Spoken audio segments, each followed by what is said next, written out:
పట్టిసీమకు 10 ఏళ్ళు. Pattiseema lift irrigation నీటిని ఎత్తిపోయడం ప్రారంభించి 10 ఏళ్ళైంది. ఈ ప్రాజెక్టు నిర్మించిన సమయంలో బాగా వివాదాస్పదం చేశారు వైసీపీ నాయకులు. ఒకవైపు పోలవరం ప్రాజెక్ట్ని 2019 నాటికే పూర్తి చేస్తాము అని చెప్తూనే పట్టిసీమ వద్ద 1650 కోట్ల రూపాయలతో లిఫ్ట్ ఇరిగేషన్ నిర్మించడం కేవలం కమిషన్ల కోసమే అనే విమర్శలు చేశారు. 10 ఏళ్ళు పూర్తయింది. పోలవరం ప్రాజెక్టు మరో 2 సంవత్సరాల్లో పూర్తి అవుతుంది అని చెప్తా ఉన్నారు. ప్రాజెక్టు పూర్తి కాగానే పండగ కాదు. 273 గ్రామాలు ఖాళీ చేయించాలి. వారికి 30,000 కోట్ల రూపాయల పరిహారం చెల్లించాలి. వారికి ఇంటికి ఇల్లు నిర్మించి ఇవ్వాలి. వారందరినీ ఖాళీ చేయించాలి. మరి పోలవరం ప్రాజెక్టులో 190 టీఎంసీలు నీటిని నిల్వ చేయాలి కదా. కాలువల్లో గ్రావిటీ ద్వారా నీటిని నిల్వ చేయాలంటే మొత్తం పోలవరం బ్యాక్ సైడ్ మొత్తం 273 గ్రామాలన్నీ ఖాళీ చేయించాలిగా. అది ఇప్పట్లో ఏ పరిస్థితి కాదు.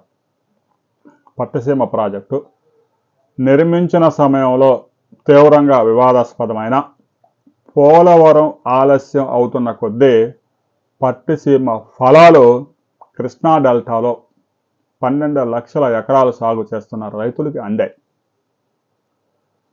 2016-17 నుంచి ఇప్పటి వరకు 10 సంవత్సరాల కాలంలో పట్టిసీమ ద్వారా 450 టీఎంసీల నీటిని ఎత్తిపోశారు. ఒకవైపు కృష్ణాలో వాటర్ సముద్రంలోకి వెళుతున్నా కూడా పట్టిసీమ ప్రాముఖ్యత మాత్రం తగ్గలేదు. ఎందుకు? కృష్ణానదిలో ప్రాజెక్టులన్నీ నిండి సముద్రంలోకి వెళ్ళేది ఎప్పుడు? ఆగస్టు, సెప్టెంబర్ నెలల్లో. మరి కృష్ణా డెల్టాలో నార్మల్ ఎప్పుడు పోసుకోవాలి? జూన్లో పోసుకోవాలి. నాట్లు ఎప్పుడు వేసుకోవాలి? జూలైలో వేసుకోవాలి. ఆ సమయంలో చుక్క నీరు ఉండడం లేదు. ఆ 2 నెలల సమయంలో పట్టిసీమ ద్వారా పెద్ద ఎత్తున నీటిని తీసుకొచ్చి వరి నాట్లు పోసుకోవటం, వరి నాట్లు వేసుకోవటం పూర్తి చేసుకుంటే ఆ సమయానికి కృష్ణానదిలో వరద స్టార్ట్ అవుతుంది ఆగస్టులో. ఇంకా తర్వాత పట్టిసీమతో పనుండదు. తర్వాత రబీలో కూడా పట్టిసీమతో పెద్ద ఎత్తున అవసరం పడుతుంది. జనవరి నుంచి కృష్ణానదిలో ఇన్ఫ్లోస్ ఉండవు. ప్రాజెక్టుల నుంచి పెద్దగా నీరు కూడా రాదు. ఆ సమయంలో కూడా రబీ సీజన్ని గట్టెక్కించేందుకు పట్టిసీమ గోదావరి వాటర్ని ఎత్తిపోసి తీసుకొచ్చేందుకు ఉపయోగపడతా ఉంది. ఇప్పటి వరకు పట్టిసీమ నిర్మాణానికి 1600 కోట్లు, మెయింటెనెన్స్కి 50 కోట్లు, కరెంటు బిల్లులకి 750 కోట్లు, మొత్తం మీద 3000 కోట్ల దాకా ఖర్చు చేస్తే కృష్ణా డెల్టాలో వచ్చిన పంట విలువ 18,000 కోట్ల రూపాయల పైన.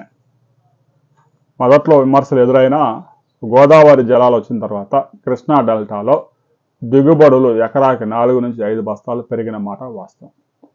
అనేక విమర్శలు ఎదురయ్యాయి.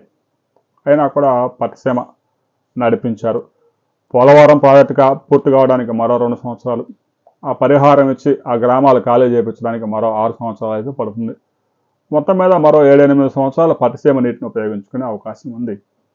గ్రావిటీ ద్వారా నీరు వచ్చినప్పుడు పట్టిసీమ పంపులు తీసుకెళ్లి హంద్రీ నేవాలలో ఎక్కడైనా ఉపయోగించుకోవచ్చు. అవి వృధాగా పోయేవి కావు. అయితే వాటిని లిఫ్ట్ చేయడానికి కొంత డబ్బు వ్యయం అవుతుంది. ఆ డబ్బు పెట్టుకుంటే ఆ పంపులు, ఆ పరికరాలు అవన్నీ మరో ప్లేస్లో ఉపయోగించుకునే అవకాశం ఉంది. పట్టిసీమ ప్రాజెక్టు ప్రయోజనకరమా లేదంటే కమిషన్ల కోసమే నిర్మించారు అని మీరు నమ్ముతున్నారా? మీ అభిప్రాయాలు స్వయంగా కామెంట్ చేయండి.